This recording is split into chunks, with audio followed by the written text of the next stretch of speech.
ಒಬ್ಬರಿಬ್ರು ಅಲ್ಲ, ನಾಲ್ಕು ಶಾಸಕರು ಸಂಸದರ ಮನೆ ಮೇಲೆ ಇಡಿ ಅಧಿಕಾರಿಗಳು ದಾಳಿ ಮಾಡಿರೋದ್ರಿಂದಾಗಿ ಕಾಂಗ್ರೆಸ್ ಈಗ ಕಂಗೆಟ್ಟು ಹೋಗಿದೆ. ಇಡಿ ದಾಳಿ ಬಗ್ಗೆ ಗೃಹ ಸಚಿವರು ಏನೂ ಕೂಡ ಮಾತನಾಡಲಿಲ್ಲ. ಮನೆ ವಿಧಾನಸೌಧದ ಮುಂದೆಯೇ ನೋ ರಿಯಾಕ್ಷನ್, ಯಾವುದೇ ಪ್ರತಿಕ್ರಿಯೆ ನೀಡಲಿಲ್ಲ ಪರಮೇಶ್ವರ್ ಅವರು. ಇಡಿ ದಾಳಿಯ ಬಗ್ಗೆ ಹೋಮ್ ಮಿನಿಸ್ಟರ್ ಹಾಗೆ ಸುಮ್ಮನೆ ಹೋದ್ರು, ಏನೂ ಪ್ರತಿಕ್ರಿಯೆ ನೀಡದೆ, ಏನೂ ರಿಯಾಕ್ಟ್ ಮಾಡದೆ ಹಾಗೆ ಹೋದ್ರು ಮಾನ್ಯ ಪರಮೇಶ್ವರ್ ಅವರು. ಮನೆ ಮುಂದೆ ಕೂಡ ಅವ್ರನ್ನ ನಾವು ಮಾತಾಡಿಸೋ ಪ್ರಯತ್ನ ಮಾಡಿದ್ವಿ, ಹಾಗೆ ವಿಧಾನಸೌಧದ ಮುಂದೆ ಕೂಡ ಅವ್ರನ್ನ ಮಾತಾಡಿಸುವಂತ ಪ್ರಯತ್ನ ಮಾಡಿದ್ವಿ. ಆದರೆ ಹೋಮ್ ಮಿನಿಸ್ಟರ್ ಮಾತ್ರ ಏನೂ ಮಾತಾಡಿಲ್ಲ. ಮಾತಾಡಬೇಕಾಗಿತ್ತು, ಯಾಕಂತ ಹೇಳಿದ್ರೆ ಇಡಿ ರೇಡ್ ಆಗಿದೆ. ಯಾರ ಮೇಲಾಗಿದೆ? ಕಾಂಗ್ರೆಸ್ನ ಸಂಸದರ ಮನೆ ಮೇಲಾಗಿದೆ, ಕಾಂಗ್ರೆಸ್ನ ಶಾಸಕರ ಮನೆ ಮೇಲಾಗಿದೆ. ತಾವೊಬ್ರು ಹೋಮ್ ಮಿನಿಸ್ಟರ್ ಇದ್ದಾರೆ, ರಿಯಾಕ್ಟ್ ಮಾಡಬೇಕಾಗಿತ್ತು. ನಾವು ಎಕ್ಸ್ಪೆಕ್ಟ್ ಮಾಡಿದ್ವಿ ಏನು ಹೇಳ್ತಾರೆ ಏನು ಎತ್ತ ಕೇಳುವ ಅಂತ ಹೇಳಿ. ಆದರೆ ಅವ್ರು ಏನೂ ಕೂಡ ಮಾತಾಡಲಿಲ್ಲ, ಹಾಗೆ ಹೋದರು. ಪರಮೇಶ್ವರ್ ಅವರ ಮನೆ ಮುಂದೆ ಕೂಡ ನಾವು ಇದ್ದು ಅವ್ರನ್ನ ಪ್ರಶ್ನೆ ಮಾಡಿದ್ವಿ, ಸರ್ ರೇಡ್ ಆಗಿದೆಯಲ್ಲ, ಇಡಿ ರೇಡ್ ಆಗಿದೆಯಲ್ಲ, ಏನು ಎತ್ತ ಅನ್ನೋದ್ರ ಬಗ್ಗೆ.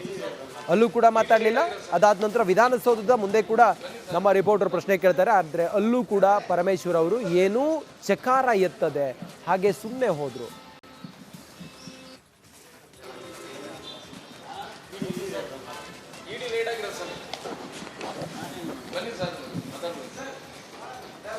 ಮತ್ತಷ್ಟು ಮಾಹಿತಿಯೊಂದಿಗೆ ನಮ್ಮ ಪ್ರತಿನಿಧಿ ಸುರೇಶ್ ದೂರವಾಣಿ ಸಂಪರ್ಕದಲ್ಲಿದ್ದಾರೆ. ಸುರೇಶ್, ಹೋಮ್ ಮಿನಿಸ್ಟರ್ ಯಾಕೆ ಏನೂ ಮಾತಾಡಲಿಲ್ಲ?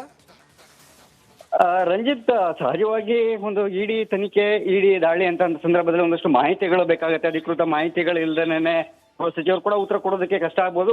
ಅದು ಒಂದು ಭಾಗ ಆದ್ರೆ, ಮತ್ತೊಂದು ಕಡೆ ಎಲ್ಲೊಂದ್ ಕಡೆ ಸರ್ಕಾರದ ಭಾಗವಾದಂತಹ 3 ಶಾಸಕರ ಮನೆ ಮೇಲೆ ದಾಳಿ ಆಗಿರ್ತಕ್ಕಂಥದ್ದು, ನಿಗಮದ ಅಧ್ಯಕ್ಷರ ಮನೆ ಮೇಲೆ ದಾಳಿ ಆದಂತಹ ಸಂದರ್ಭದಲ್ಲಿ ಒಂದು ಕಡೆ ಒಂದು ರೀತಿಯ ಸರ್ಕಾರಕ್ಕೂ ಕೂಡ ಮುಜುಗರದ ವಿಚಾರ. ಯಾಕೆಂತಂದ್ರೆ ಆ ಪ್ರಕರಣ ಅಂತ ಇರತಕ್ಕಂಥ ಎಂತಹ ಹಿನ್ನೆಲೆ ಉಳ್ಳಂತಹ ಪ್ರಕರಣ ಆಗಿರ್ತಕ್ಕಂಥದ್ದು. ಯಾಕೆಂತಂದ್ರೆ ಇಡೀ ಸರ್ಕಾರವನ್ನೇ ಅಲುಗಾಡಿಸಿದಂತಹ ಒಂದು ಪ್ರಕರಣ ಅದು. ವಾಲ್ಮೀಕಿ ಹಗರಣ ಅಂತ 2023ರಲ್ಲಿ ಒಬ್ರು ಮೊದಲ ವಿಕೆಟ್ ಕೂಡ ಪತನ ಆಗಿದ್ದಂಥದ್ದನ್ನ ತಾವು ನೋಡಿರ್ಬೋದು. ನಾಗೇಂದ್ರ ಅವರು ಕೊನೆಗೆ ರಾಜೀನಾಮೆ ಕೂಡ ಕೊಡ್ಬೇಕಾಗಿ ಬಂತು. ನಾಗೇಂದ್ರ ಅವರ ಸಂಪುಟದಿಂದ ಕೆಳಗಿಳಿಸುವಂತಹ ಸನ್ನಿವೇಶಗಳು ಎದುರಾಗಿರ್ತಕ್ಕಂಥದ್ದು ಈಗಾಗಲೇ ನಮಗೆ ಗೊತ್ತಿರ್ತಕ್ಕಂಥದ್ದು. ಸೊ ಇಂತಹ ಒಂದು ಮುಜುಗರದಂತಹ ಒಂದು ವಿಚಾರದಲ್ಲಿ ಸಹಜವಾಗಿ ಗೃಹ ಸಚಿವರು ಇದಕ್ಕೆ ಉತ್ತರ ಕೊಡೋದಕ್ಕೆ ಮುಂದಾಗದೇ ಇರ್ಬೋದು. ಅದೇ ರೀತಿಯಾಗಿ ನಾವು ಕೂಡ ಕೇಳಿದ್ವಿ, ಆದ್ರೆ ನಾನೇನ್ ಮಾತಾಡ್ಲಿ ಆ ವಿಚಾರವಾಗಿ ಅಂತ ಹೇಳಿ ಅವರು ತಮ್ಮ ಇಲಾಖೆಯ ಒಂದು ಕೆಲಸ ಕಾರ್ಯಗಳಿಗೆ ಮತ್ತೆ ವಿಧಾನಸಭೆ ಒಳಗಡೆ ಹೋಗಿರ್ತಕ್ಕಂಥದ್ದು. ಸದ್ಯ ರಂಜಿತ್, ಈಗ ನಮ್ಗಿರುವಂತಹ ಮಾಹಿತಿ ಪ್ರಕರಣ ಈಗ ಬೆಂಗಳೂರಿನಲ್ಲಿ ಕೂಡ ಒಟ್ಟು 3 ಕಡೆ ದಾಳಿ ಆಗಿರ್ತಕ್ಕಂಥದ್ದು. ಅದರಲ್ಲಿ ನಾರಾ ಭರತ್ ರೆಡ್ಡಿ ಕಾಂಗ್ರೆಸ್ ಶಾಸಕರು, ಹಾಗೇನೇ ಕಂಪ್ಲಿ ಶಾಸಕರಂತ ಗಣೇಶ್ ಅವರು ಮತ್ತೆ ತುಕಾರಾಮ್ ಅವ್ರಿಗೆ ಸಂಬಂಧಪಟ್ಟಂತ ಒಂದು ಕಡೆ, ಒಟ್ಟು 3 ಕಡೆ ಬೆಂಗಳೂರಿನಲ್ಲಿ ಕೂಡ ದಾಳಿ ಆಗಿರ್ತಕ್ಕಂಥ. ಅದರಲ್ಲಿ ಪ್ರಮುಖವಾಗಿ LHಲ್ಲಿ ಕೂಡ ನನ್ನ ದಾಳಿ ಆಗಿದೆ. ಶಾಸಕರ ಭವನ ಇದೆ, ಅಲ್ಲಿ ವಿಧಾನಸೌಧ ಸಮೀಪದಲ್ಲಿ ಇರತಕ್ಕಂತ ಶಾಸಕರ ಭವನದಲ್ಲಿ ಕೂಡ ದಾಳಿ ಆಗಿರ್ತಕ್ಕಂಥ. ಅಲ್ಲಿ ಕೂಡ ದಾಖಲೆಗಳನ್ನ ಪರಿಶೀಲನೆ ಮಾಡ್ತಿದ್ದಾರೆ ಸದ್ಯ.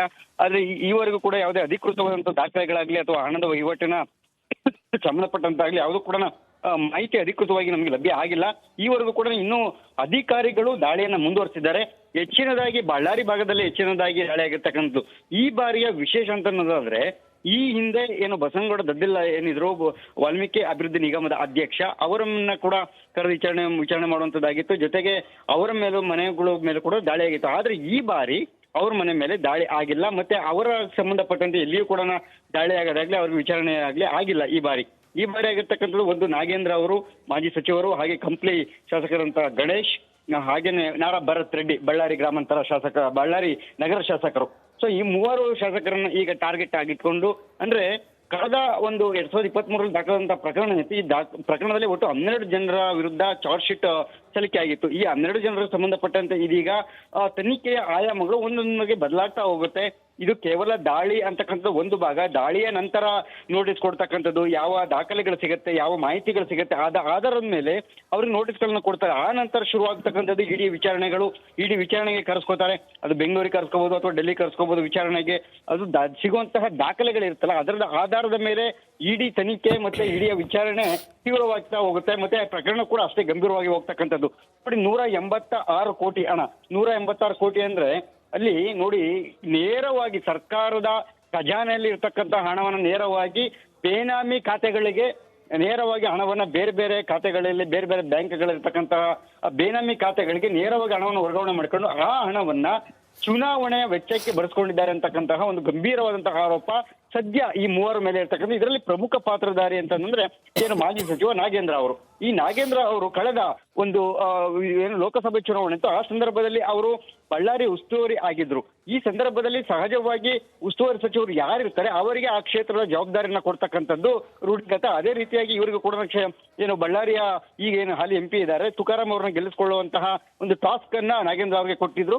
ಅದರ ಭಾಗವಾಗಿ ಹಣವನ್ನ ನೇರವಾಗಿ ಬೇನಾಮಿ ಖಾತೆಗಳಿಗೆ ವರ್ಗಾವಣೆ ಮಾಡ್ಕೊಂಡು ಆ ಹಣವನ್ನ ಬಳಸ್ಕೊಂಡಿದ್ದಾರೆ ಅಂತಕ್ಕಂಥ ಒಂದು ಗಂಭೀರವಾದಂತಹ ಆರೋಪ ಇರ್ತಕ್ಕಂಥದ್ದು. ಈ ನಿಟ್ಟಿನಲ್ಲೇ ಈಗಾಗಲೇ ನಾಗೇಂದ್ರ ಅವ್ರನ್ನು ಕೂಡ ಕರೆದು ವಿಚಾರಣೆಯನ್ನ ಮಾಡಿದ್ರು.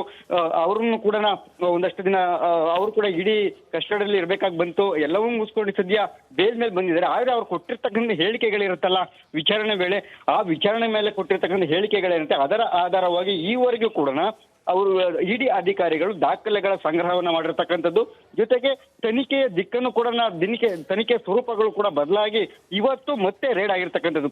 ಇವತ್ತು ಏನಾದ್ರು ಒಂದು ವೇಳೆ ರಂಜಿತ್ ಬಳ್ಳಾರಿಯ ಏನು MP ಇದ್ದಾರೆ ತುಕಾರಾಂ ಅವರ ಒಂದು ವೇಳೆ ಏನಾದ್ರು ನಿವಾಸದಲ್ಲಿ ಅಥವಾ ಕಚೇರಿಗಳಲ್ಲಿ ಏನಾದ್ರೂ ಅಧಿಕೃತವಾದಂತಹ ದಾಖಲೆಗಳು ಏನಾದ್ರು ಸಿಕ್ಕಿದ್ದೆ ಆದರೆ ಹಣ ವಹಿವಾಟು ಅಥವಾ ಚುನಾವಣೆ ಬಳಸ್ಕೊಂಡಿರ್ತಕ್ಕಂಥ ಅಂಶಗಳು ಏನಾದ್ರು ಪತ್ತೆ ಆಗಿದೆ ಆದ್ರೆ ಬಹುಶಃ ಅವರ ಒಂದು ಏನು ಸಂಸತ್ ಸ್ಥಾನಕ್ಕೇನೆ ಕುತ್ತು ಬರುವಂತಹ ಸಾಧ್ಯತೆಗಳು ದಟ್ಟವಾಗಿರ್ತಕ್ಕಂಥದ್ದು. ಯಾಕೆಂತಂದ್ರೆ ಈಗಾಗಲೇ ಈಗ ತನಿಖೆ ನಡೆಯುತ್ತಿರ್ತಕ್ಕಂಥ ಆಯಾಮ ಕೂಡ ಅದೇ ರಂಜಿತ್. ಯಾಕೆಂತಂದ್ರೆ ಚುನಾವಣೆಗೆ ಸರ್ಕಾರದ ನೇರವಾಗಿ ಹುಜೂರ್ ಖಾತೆಯ ಹಣ ನೇರವಾಗಿ ಕೈ ಸೇರಿದೆ, ಚುನಾವಣೆಗೆ ಬಳಸ್ಕೊಂಡಿದ್ದಾರೆ ಅಂತಂದ್ರೆ ಇಷ್ಟು ದೊಡ್ಡ ದೇಶದ ಇತಿಹಾಸದಲ್ಲೇ ಇಷ್ಟು ದೊಡ್ಡ ಬಹುಶಃ ಒಂದು ಈ ರೀತಿಯ ಒಂದು ಹಗರಣ ನಡೆದಿರ್ಲಿಕ್ಕಿಲ್ಲ.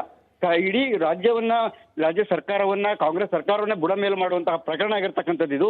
ಇದೀಗ ತನಿಖೆ ಇವತ್ತು ಆದ ನಂತರ ಸಂಜೆ ವೇಳೆಗೆ ಯಾವೆಲ್ಲ ಅಧಿಕೃತ ಅಂಶಗಳು ಪತ್ತೆ ಆಗುತ್ತೆ ಅನ್ನೋದ್ರ ಮೇಲೆ ಮುಂದಿನ ತನಿಖೆ ಆಯಾಮಗಳು ಬದಲಾಗ್ತಾ ಹೋಗುತ್ತೆ Ranjit. Okay, thank you Suresh ತಮ್ಮೆಲ್ಲ ಮಾಹಿತಿಗಾಗಿ. ನಿರಂತರವಾಗಿ ಈಗ ದಾಳಿ ಮುಂದುವರೆದಿದೆ, ಪರಿಶೀಲನೆಯನ್ನ ಮಾಡ್ತಾ ಇದ್ದಾರೆ ಇಡಿ ಅಧಿಕಾರಿಗಳು. ನಾರಾ ಭರತ್ ರೆಡ್ಡಿ ಅವರ ನಿವಾಸದ ಮುಂಭಾಗದಿಂದ ನಮ್ಮ ಪ್ರತಿನಿಧಿ ಅಲ್ಲಿಂದ ದೃಶ್ಯಗಳನ್ನು ನಮಗೆ ಅಲ್ಲ, 4 ಶಾಸಕರು ಸಂಸದರ ಮನೆ ಮೇಲೆ ಇಡಿ ಅಧಿಕಾರಿಗಳು ದಾಳಿ ಮಾಡಿರೋದ್ರಿಂದಾಗಿ ಕಾಂಗ್ರೆಸ್ ಈಗ ಕಂಗೆಟ್ಟು ಹೋಗಿದೆ. ಇಡಿ ದಾಳಿ ಬಗ್ಗೆ ಗೃಹ ಸಚಿವರು ಏನೂ ಕೂಡ ಮಾತನಾಡಲಿಲ್ಲ.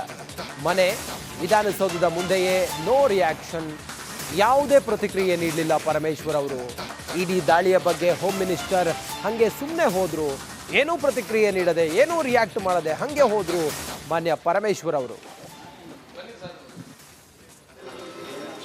ಮನೆ ಮುಂದೆ ಕೂಡ ಅವ್ರನ್ನ ನಾವು ಮಾತಾಡಿಸೋ ಪ್ರಯತ್ನ ಮಾಡಿದ್ವಿ, ಹಾಗೆ ವಿಧಾನಸೌಧದ ಮುಂದೆ ಕೂಡ ಅವ್ರನ್ನ ಮಾತಾಡಿಸುವಂತ ಪ್ರಯತ್ನ ಮಾಡಿದ್ವಿ. ಆದ್ರೆ ಹೋಮ್ ಮಿನಿಸ್ಟರ್ ಮಾತ್ರ ಏನೂ ಮಾತಾಡಿಲ್ಲ. ಮಾತಾಡಬೇಕಾಗಿತ್ತು, ಯಾಕಂತ ಹೇಳಿದ್ರೆ ಇಡಿ ರೇಡ್ ಆಗಿದೆ. ಯಾರ ಮೇಲಾಗಿದೆ? ಕಾಂಗ್ರೆಸ್ನ ಸಂಸದರ ಮನೆ ಮೇಲಾಗಿದೆ, ಕಾಂಗ್ರೆಸ್ನ ಶಾಸಕರ ಮನೆ ಮೇಲಾಗಿದೆ. ತಾವೊಬ್ರು ಹೋಮ್ ಮಿನಿಸ್ಟರ್ ಇದ್ದಾರೆ, ರಿಯಾಕ್ಟ್ ಮಾಡಬೇಕಾಗಿತ್ತು. ನಾವು ಎಕ್ಸ್ಪೆಕ್ಟ್ ಮಾಡಿದ್ವಿ ಏನು ಹೇಳ್ತಾರೆ ಏನು ಎತ್ತ ಕೇಳುವ ಅಂತ ಹೇಳಿ. ಆದರೆ ಅವ್ರು ಏನೂ ಕೂಡ ಮಾತಾಡಲಿಲ್ಲ, ಹಾಗೆ ಹೋದರು. ಪರಮೇಶ್ವರ್ ಅವರ ಮನೆ ಮುಂದೆ ಕೂಡ ನಾವು ಇದ್ದು ಅವ್ರನ್ನ ಪ್ರಶ್ನೆ ಮಾಡಿದ್ವಿ, ಸರ್ ರೇಡ್ ಆಗಿದೆಯಲ್ಲ, ಇಡಿ ರೇಡ್ ಆಗಿದೆಯಲ್ಲ, ಏನು ಎತ್ತ ಅನ್ನೋದ್ರ ಬಗ್ಗೆ. ಅಲ್ಲೂ ಕೂಡ ಮಾತಾಡಲಿಲ್ಲ. ಅದಾದ ನಂತರ ವಿಧಾನಸೌಧದ ಮುಂದೆ ಕೂಡ ನಮ್ಮ ರಿಪೋರ್ಟರ್ ಪ್ರಶ್ನೆ ಕೇಳ್ತಾರೆ, ಆದರೆ ಅಲ್ಲೂ ಕೂಡ ಪರಮೇಶ್ವರ್ ಅವರು ಏನೂ ಚಕಾರ ಎತ್ತದೆ ಹಾಗೆ ಸುಮ್ಮನೆ ಹೋದರು.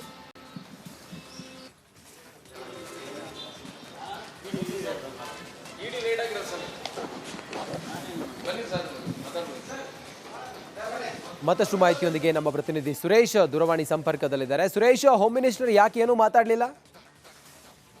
ರಂಜಿತ್, ಸಹಜವಾಗಿ ಒಂದು ಇಡಿ ತನಿಖೆ, ಇಡಿ ದಾಳಿ ಅಂತ ಸಂದರ್ಭದಲ್ಲಿ ಒಂದಷ್ಟು ಮಾಹಿತಿಗಳು ಬೇಕಾಗುತ್ತೆ. ಅಧಿಕೃತ ಮಾಹಿತಿಗಳು ಇಲ್ದೇನೆ ಸಚಿವರು ಕೂಡ ಉತ್ತರ ಕೊಡೋದಕ್ಕೆ ಕಷ್ಟ ಆಗ್ಬೋದು.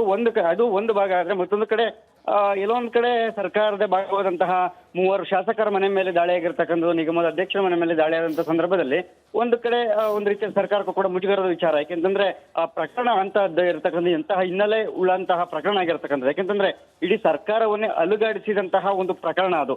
ವಾಲ್ಮೀಕಿ ಹಗರಣ ಅಂತಂದ್ರೆ 2023ರಲ್ಲಿ ಒಬ್ರು ಮೊದಲ ವಿಕೆಟ್ ಕೂಡ ಪತನ ಆಗಿದ್ದಂಥದ್ದನ್ನ ತಾವು ನೋಡಿರ್ಬೋದು. ನಾಗೇಂದ್ರ ಅವರು ಕೊನೆಗೆ ರಾಜೀನಾಮೆ ಕೂಡ ಕೊಡ್ಬೇಕಾಗಿ ಬಂತು. ನಾಗೇಂದ್ರ ಅವರ ಸಂಪುಟದಿಂದ ಕೆಳಗಿಳಿಸುವಂತಹ ಸನ್ನಿವೇಶಗಳು ಎದುರಾಗಿರ್ತಕ್ಕಂಥದ್ದು ಈಗಾಗಲೇ ನಮಗೆ ಗೊತ್ತಿರ್ತಕ್ಕಂಥದ್ದು. ಸೊ ಇಂತಹ ಒಂದು ಮುಜುಗರದಂತಹ ಒಂದು ವಿಚಾರದಲ್ಲಿ ಸಹಜವಾಗಿ ಗೃಹ ಸಚಿವರು ಇದಕ್ಕೆ ಉತ್ತರ ಕೊಡೋದಕ್ಕೆ ಮುಂದಾಗದೇ ಇರ್ಬೋದು. ಅದೇ ರೀತಿಯಾಗಿ ನಾವು ಕೂಡ ಕೇಳಿದ್ವಿ, ಆದ್ರೆ ನಾನೇನ್ ಮಾತಾಡ್ಲಿ ಆ ವಿಚಾರವಾಗಿ ಅಂತ ಹೇಳಿ ಅವರು ತಮ್ಮ ಇಲಾಖೆಯ ಒಂದು ಕೆಲಸ ಕಾರ್ಯಗಳಿಗೆ ಮತ್ತೆ ವಿಧಾನಸಭೆ ಒಳಗಡೆ ಹೋಗಿರ್ತಕ್ಕಂಥದ್ದು. ಸದ್ಯ ರಂಜಿತ್, ಈಗ ನಮ್ಗಿರುವಂತಹ ಮಾಹಿತಿ ಪ್ರಕರಣ ಈಗ ಬೆಂಗಳೂರಿನಲ್ಲಿ ಕೂಡ ಒಟ್ಟು 3 ಕಡೆ ದಾಳಿ ಆಗಿರ್ತಕ್ಕಂಥದ್ದು. ಅದರಲ್ಲಿ ನಾರಾ ಭರತ್ ರೆಡ್ಡಿ ಕಾಂಗ್ರೆಸ್ ಶಾಸಕರು, ಹಾಗೇನೇ ಕಂಪ್ಲಿ ಶಾಸಕರಂತ ಗಣೇಶ್ ಮತ್ತೆ ಗಣೇಶ್ ಅವರು ಮತ್ತೆ ತುಕಾರಾಮ್ ಅವ್ರಿಗೆ ಸಂಬಂಧಪಟ್ಟಂತ ಒಂದು ಕಡೆ ಒಟ್ಟು 3 ಕಡೆ ಬೆಂಗಳೂರಿನಲ್ಲಿ ಕೂಡ ದಾಳಿಯಾಗಿರ್ತಕ್ಕಂಥ ಅದ್ರಲ್ಲಿ ಪ್ರಮುಖವಾಗಿ LH ಅಲ್ಲಿ ಕೂಡ ನನ್ನ ದಾಳಿಯಾಗಿದೆ. ಶಾಸಕರ ಭವನ ಇದೆ, ಅಲ್ಲಿ ವಿಧಾನಸೌಧ ಸಮೀಪದಲ್ಲಿ ಇರತಕ್ಕಂತ ಶಾಸಕರ ಭವನದಲ್ಲಿ ಕೂಡ ದಾಳಿಯಾಗಿರ್ತಕ್ಕಂಥ ಅಲ್ಲಿ ಕೂಡ ದಾಖಲೆಗಳನ್ನ ಪರಿಶೀಲನೆ ಮಾಡ್ತಿದ್ದಾರೆ ಸದ್ಯ. ಆದ್ರೆ ಈವರೆಗೂ ಕೂಡ ಯಾವುದೇ ಅಧಿಕೃತವಾದಂತಹ ದಾಖಲೆಗಳಾಗ್ಲಿ ಅಥವಾ ಹಣದ ವಹಿವಾಟಿನ ಸಂಬಂಧಪಟ್ಟಂತಾಗ್ಲಿ ಯಾವುದು ಕೂಡ ಮಾಹಿತಿ ಅಧಿಕೃತವಾಗಿ ನಮಗೆ ಲಭ್ಯ ಆಗಿಲ್ಲ. ಈವರೆಗೂ ಕೂಡ ಇನ್ನೂ ಅಧಿಕಾರಿಗಳು ದಾಳಿಯನ್ನ ಮುಂದುವರಿಸಿದ್ದಾರೆ. ಹೆಚ್ಚಿನದಾಗಿ ಬಳ್ಳಾರಿ ಭಾಗದಲ್ಲಿ ಹೆಚ್ಚಿನದಾಗಿ ದಾಳಿಯಾಗಿರ್ತಕ್ಕಂಥದ್ದು. ಈ ಬಾರಿಯ ವಿಶೇಷ ಅಂತ ಅನ್ನೋದಾದ್ರೆ ಈ ಹಿಂದೆ ಏನು ಬಸನಗೌಡ ದದ್ದಿಲ್ಲ ಏನಿದ್ರು ವಾಲ್ಮೀಕಿ ಅಭಿವೃದ್ಧಿ ನಿಗಮದ ಅಧ್ಯಕ್ಷ, ಅವರನ್ನ ಕೂಡ ಕರೆದು ವಿಚಾರಣೆ ಮಾಡುವಂತದ್ದಾಗಿತ್ತು. ಜೊತೆಗೆ ಅವರ ಮೇಲೂ ಮನೆಗಳ ಮೇಲೆ ಕೂಡ ದಾಳಿ ಆಗಿತ್ತು. ಆದ್ರೆ ಈ ಬಾರಿ ಅವ್ರ ಮನೆ ಮೇಲೆ ದಾಳಿ ಆಗಿಲ್ಲ. ಮತ್ತೆ ಅವರ ಸಂಬಂಧಪಟ್ಟಂತೆ ಎಲ್ಲಿಯೂ ಕೂಡ ದಾಳಿ ಆಗೋದಾಗ್ಲಿ ಅವ್ರಿಗೆ ವಿಚಾರಣೆ ಆಗಲಿ